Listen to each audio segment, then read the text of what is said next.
नमस्कार दोस्तों। आज मैं आप सबको बताने जा रहा हूँ कि आप लोग का जो बैंक का खाता होता है उसमें से पैसे क्यों कट जाते हैं और कैसे कट जाते हैं। तो अगर चैनल को सब्सक्राइब ना किया हो तो कृपया सब्सक्राइब कर लें और मैं पूरी जानकारी इसमें आपको देने वाला हूँ। तो शुरू करते हैं।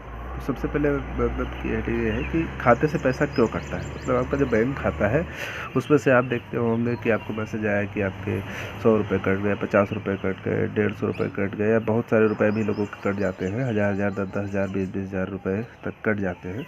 तो ये पैसे क्यों कट जाते हैं ये मैं आपको पूरा आज बताने वाला हूँ। क्या सावधानियाँ बरतें जिसकी वजह से आपका पैसा ना कटे, वो सब की सब जो है मैं इसमें आपको बताने वाला हूँ। तो खाते से पैसे कटने के 3 वो कारण होते हैं। पहला तो आपकी गलती होती है, जब कस्टमर जो मतलब कि जिसका खाता होता है वो खुद को जैसी गलती करता है। दूसरा, बैंक की तरफ से जब बैंक कोई एडिशनल चार्ज लगा देता है या बैंक से कुछ मिस्टेक्स हो जाती है या बैंक जानबूझकर करता है, तो या अन्य कोई गलतियाँ हो जाती हैं जिसकी वजह से आपके खाते से पैसा कटने लगता है। तो अब जो है सबसे पहले हम आपकी गलतियों पर फोकस करेंगे और मतलब कि धीरे धीरे आपको सारा का सारा कुछ बता देंगे हम। तो आपकी गलती में होता है कि किसी को अपने एटीएम पिन की या एटीएम नंबर की या किसी भी चीज़ की जानकारी किसी भी ऐसे आदमी को दे देना जो मतलब कि किसी भी आदमी को दे देना जो मतलब कि पैसा निकालना चाहता है, जिसकी भावना सही नहीं। वो आपका रिश्तेदार भी हो सकता है, आपका बेटा भी हो सकता है, कोई भी हो सकता है। तो ये एटीएम नंबर, एटीएम पिन या जो भी ओटीपी जो आता है, ओटीपी या किसी की भी ऐसी कोई भी जानकारी किसी भी अदर पर्सन को नहीं देंगे तो आपका पैसा नहीं निकलेगा। अगर ये जानकारी लीक हो जाती है तभी आपका पैसा कटता है। गलत वेबसाइट पर अपनी डिटेल देना मतलब कि जैसे आप कोई इंटरनेट चला रहे हैं और उस इंटरनेट पे कोई वेबसाइट खुल गई और आपने उसमें अपने अकाउंट डिटेल्स या कार्ड डिटेल्स या कुछ ऐसा डाल दिया, तो ये अगर जो डाल देते हैं तो आपकी गलती हो जाती है और उसमें जो है पैसा कट जाता है। गलत वेबसाइट, फिशिंग वेबसाइट, जो ऐसा फ्रॉडिया लोग बैठे हुए हैं उधर, वो आपकी डिटेल देखकर पैसा काट लेते हैं।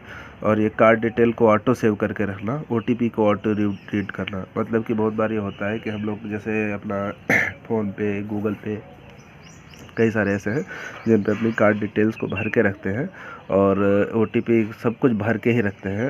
ऐसे करना क्या होता है कि सिर्फ प्रेस करना होता है बटन और पैसा कट जाता है। तो ऐसे में क्या होता है कि जैसे बच्चे गेम खेल रहे हैं, उन्होंने कोई एक आइटम गेम खेलते खेलते हुए पैसा कट जाता है। बहुत सारे गेमों को खेलने का पैसा भी लगता है ना। तो इसलिए मतलब कि कार्ड की डिटेल्स को ऑटो सेव करके मत रखें। मतलब कि सारी की सारी चीज़ें सेव करके रखें, थोड़ी बहुत चीज़ें सेव करके रखें। ओटीपी को ऑटो रीड तो कभी भी मत करें, ओटीपी ऑटो रीड कभी भी मत करें। और ये मतलब ध्यान रखें, खाते का फॉर्म भरते समय ध्यान न देना। जैसे बैंक में आज जब खाता खुलाने गए तो आपने खाता खुलाने में बहुत सारी चीज़ें आपने नहीं टिक की या गलत चीज़ें टिक कर दी, तो उनमें से कुछ एक कॉलम होते हैं जिनमें जो है एक्स्ट्रा चार्ज लगते हैं। तो आपने अगर उन पे टिक कर दिया तो उनके चार्ज कटने लगेंगे। तो ये चीज़ आप ध्यान रखें, जब खाते का फॉर्म भरें तो हर एक चीज़ को अच्छे से देख लें, पढ़ लें। ये खाते के फॉर्म का वीडियो मतलब मेरे चैनल पे है, आप चाहे तो देख सकते हो खाते का फॉर्म कैसे भरते हैं। ये खाते में ज़रूरत से कम बैलेंस रखना। मान लिया आपने एटीएम और चेकबुक इश्यू कराई है, फिर भी आपके खाते में जो है 100-500 रुपये ही है, तो फिर वो आपका मिनिमम बैलेंस चार्ज करके ये काट लिया जाता है।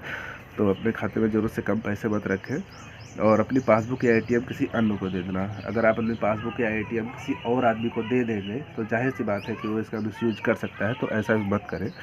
तो आपके खाते का जो है सुरक्षित रहेगा पैसा।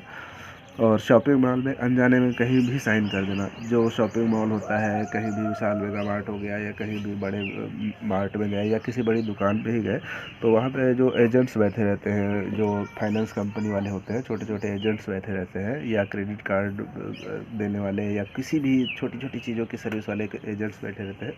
तो आपका जो कुछ 2-4 फॉर्म होते हैं उनके सब बीच में अपना एक फॉर्म रख देते हैं, उस पर भी आप साइन कर देते हो। अकाउंट डिटेल वो लोग अपने आप से भर लेते हैं अगर कहीं और से मिल जाती है, और उसके बाद में उससे भी पैसा काट लेते हैं। तो कहीं भी कोई भी फॉर्म पर साइन करते टाइम या अकाउंट डिटेल देते टाइम ये चीज़ बहुत ध्यान से रखें कि आप किस फॉर्म पर साइन कर रहे हैं। इस चीज़ को एकदम क्लेरिफाई कर लें, उसके बाद ही साइन करें। बिना बैलेंस के चेक काटना और चेक का बाउंस हो जाना, ये तो सब लोग जानते हैं कि जब तक बैलेंस नहीं होता है, चेक काट दिया और चेक बाउंस हो गया तो आपके खाते से पेनल्टी कट जाती है। एटीएम का पैसा निकालते समय सावधानी ना रखना। एटीएम का पैसा निकालते समय ये सावधानी रखें कि जब आप एटीएम में अंदर घुसे तो वहाँ पर कोई अदर पर्सन ना हो, कोई थर्ड पर्सन होना नहीं चाहिए। कोई भी अगर हो तो उसको आप वापस कर दो, बाहर कर दो। उसके बाद अपना एटीएम जब पिन डाल रहे हो तो एटीएम को मतलब कि वो बटनों को हाथ से ऊपर ऐसे कवर करके रखो, ऐसे करके कवर करके फिर घर अंदर एटीएम का पिन डालो, ताकि जो है आपका कोई अदर पर्सन या ऊपर कैमरे, कई बार ये होता है कैमरे अंदर लगे होते हैं, उनसे देखकर आदमी जो है आपके एटीएम का क्लोन बना सकता है, आपके पासवर्ड को देख सकता है। तो ये चीज़ बिल्कुल ना करें। तो ये आपके द्वारा की जाने वाली जो कुछ मिस्टेक्स है वो है, और अगले वीडियो में मैं बैंक की तरफ से की जाने वाली मिस्टेक्स को बता रहा हूँ, क्योंकि वीडियो लंबा हो जाएगा। तो आप लोग ये ध्यान रखें कि कहीं भी अगर जाए किसी को अपने खाते की कोई जानकारी मत दें, तो आपके खाते का पैसा नहीं कटेगा। ये कुछ रीजंस हैं जिनकी वजह से पैसा आपके खाते से निकल जाता है और आपको पता नहीं चलता है। फिर जब आपको पता चलता है तो आप घबरा जाते हैं। तो इन सब चीज़ों को ध्यान रखें। इन सब चीज़ों के बारे में किसी भी एक अगर पॉइंट के बारे में आपको कोई और जानकारी चाहिए तो आप उसको कमेंट कर दें कमेंट सेक्शन में, तो मैं उसके बारे में पूरा वीडियो आपको डिटेल में बना दूंगा।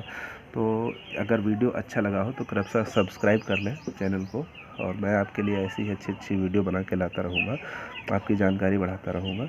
बहुत बहुत धन्यवाद।